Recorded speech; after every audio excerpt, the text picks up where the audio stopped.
আওয়ামী লীগ যদি ৭১ স্বাধীনতা না চায়, স্বাধীনতাটা চাইলেও কেডা? ওই সময় তো সংগঠন ছিল দুটো, জামাতে ইসলাম আর আওয়ামী লীগ। বিএনপি তো তখন জন্মই নেই, বিএনপি জন্মই হয়েছে ৭১-এর ৭ বছর পরে। তো বিএনপি তো আর ওই দাবি করতে পারে না সংগঠন হিসেবে যে বিএনপি সংগঠন স্বাধীনতা ঘটাইছে। বিএনপি কোনো উল্লেখই করতে পারে না স্বাধীনতার বিষয়। হ্যাঁ, ওই ব্যক্তি থাকতে পারে স্বাধীনতার সময়, কিন্তু দল সংগঠন হিসেবে বিএনপি স্বাধীনতার কিছুই না, কারণ তার জন্মই হয়েছে আরো ৭ বছর পরে। ওই লোক স্বাধীনতার পক্ষে বিপক্ষে বলবে কিভাবে? ওই সংগঠন তাদের বলার অধিকারী নাই। তো ওই সময় যদি আওয়ামী লীগ স্বাধীনতা না চায়, যুক্তির খাতিরে বলতে হয় মেজর হাফিজ জিয়াউর রহমান, তাহলে তো এরাও কিছুই না। যত কিছুই বলি, আমরাও আওয়ামী লীগের অনেক সমালোচনা করি, কিন্তু আসলে ওই জায়গাটা গেলে চুপ হয়ে যায়। কেন? অবশ্যই তার অবদান আছে, কারণ নির্বাচনটা তো ৭০ সালে তার নেতৃত্বেই হয়েছে, শেখ মুজিবের নেতৃত্বেই হয়েছে নির্বাচনটা ৭০ সালে এদেশে আওয়ামী লীগের নেতৃত্বে। সেই নির্বাচনে তারা সংখ্যাগরিষ্ঠ আসন পাইছে। এবং যদি পাকিস্তান আজ ভাগ না হয়তো, ওই সময় সরকার ওই পশ্চিম পাকিস্তানের ঘাট কাটামি না করতো ইয়াহিয়া খানরা, তাহলে তো সরকারের প্রধানমন্ত্রী শেখ মুজিবুর রহমানই হতো। তো এখন প্রধানমন্ত্রী মুজিবুর রহমান হতো, সেইটা তারা দেয় নাই, সরকার গঠন করতে দেয় নাই, উল্টে আরো নির্যাতন করছে দেশের মানুষকে। যার ফলে সেই ডাকটা দিল কি ৭ই মার্চের রেসকোর্স ময়দানে, বর্তমান সোহরাওয়ার্দী ময়দানে শেখ মুজিবুর রহমান সারা পূর্ব পাকিস্তানের জনগণকে ডেকে বলল কি, আমাদের আর কোনো কথা নেই, এবারের সংগ্রাম আমাদের স্বাধীনতার সংগ্রাম, এবারের সংগ্রাম আমাদের মুক্তির সংগ্রাম। এটাই তো আমরা জানি, ইতিহাস সেটাই বলে, এটা আপনারা কেউ অস্বীকার করতে পারবেন না। হয়তো বিভিন্ন রাজনৈতিক দল মতের কারণে বিতর্কের খাতিরে অনেক কথা বলে। আর ওই হিসাব করতে গেলে তো নেতৃত্ব সেই দেশে শেখ মুজিবুর রহমান যদি নেতৃত্ব দিয়ে থাকে, তা তাদেরকে তার যথাযোগ্য সম্মান, তার যথাযথ মর্যাদা দিতে আমাদের সমস্যাটা কোথায়?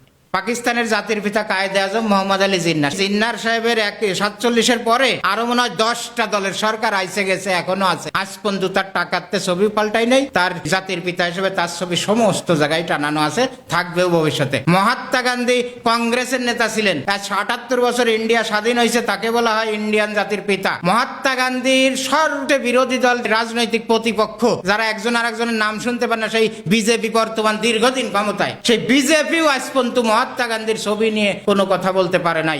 তার টাকায় ছবি ইন্ডিয়ার, তার সমস্ত জায়গায় জাতীয়ভাবে সব জায়গায়। এই বিজেপি সরকার মহাত্মা গান্ধীর জন্মদিনে, মৃত্যু দিনে, স্বাধীনতা দিবসে মহাত্মা গান্ধীর ছবির উপর যে হুমড়ি খেয়ে পড়ে সেবা দেয়, এই হলো রাজনীতি, এই হলো গণতন্ত্র, এই হলো জাতীয় স্বার্থ।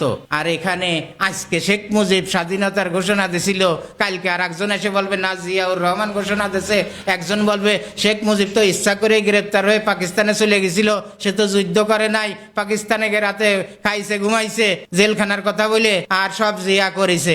আবার ওরা আসলে কয় যে জিয়াদি পাকিস্তানের দোসর, ও হলো স্বাধীনতাই চাই নেই, ঘোষণা দিয়েছে, এটা ভুয়া। এখন এই জায়গায় আপনারা সেটেল হতে পারলেন না কেন? প্রত্যেক জাতির একজন জাতির পিতা থাকে। আমরা দল করার সাথে বহু বিতর্ক করি, আমরাও করি, আমি করি, আপনি করেন, আর একজন করেন, কিন্তু আসলে জাতির পিতা একটা থাকে। দেশের মুক্তির জন্য যার অবদান বেশি থাকে তার জাতির পিতাই বলে। এখানে সেদিন মেজর হাফিজের মতো একজন বর্ষিয়ান নেতা, একজন বড় নেতা, স্থায়ী কমিটির সদস্য, উনি একজন বীর বিক্রম খেতাবধারী মুক্তিযোদ্ধা, সেই লোক বলছে যে ৭১-এ আওয়ামী লীগ স্বাধীনতাই চাই নেই। আওয়ামী লীগ যদি ৭১-এ স্বাধীনতা না চায়, স্বাধীনতাটা চাইলেও কেডা? তার মতো সেই একজন বীর মুক্তিযোদ্ধা, না খেতাবধারী মুক্তিযোদ্ধা, বীর বিক্রম খেতাবধারী মুক্তিযোদ্ধা, সেনা অফিসার ছিল তখন, মেজর, সেই লোক বলতেছে আওয়ামী লীগ তো মুক্তিযুদ্ধই চাই নাই এদেশে, তাহলে চাইলেও ডাকেডা? জামাত চাই নাই, আমরা তাকে রাজাকার বলি, তাহলে আওয়ামী লীগ স্বাধীনতা চাইলো না, বিএনপির তখন জন্মই হয় নাই, তো এই স্বাধীনতাটা চাইলেও কিডা? এই জায়গায় আমরা সেটেল করতে পারলাম না। স্বাধীনতা চাইলো কিডা? স্বাধীনতা কিভাবে আসলো? নেতৃত্ব কে দিল?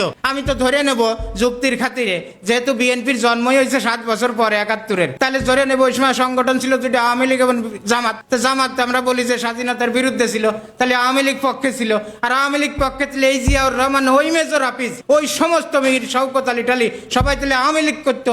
শেখ মুজিবের নেতৃত্বে যেহেতু যুদ্ধ করছে, তার ডাকে এসে, তারা যতই সেনা অফিসার থাক, তার ডাকে এসে তো যুদ্ধ করেছে, তাহলে এরাও আওয়ামী লীগের লোক ছিল।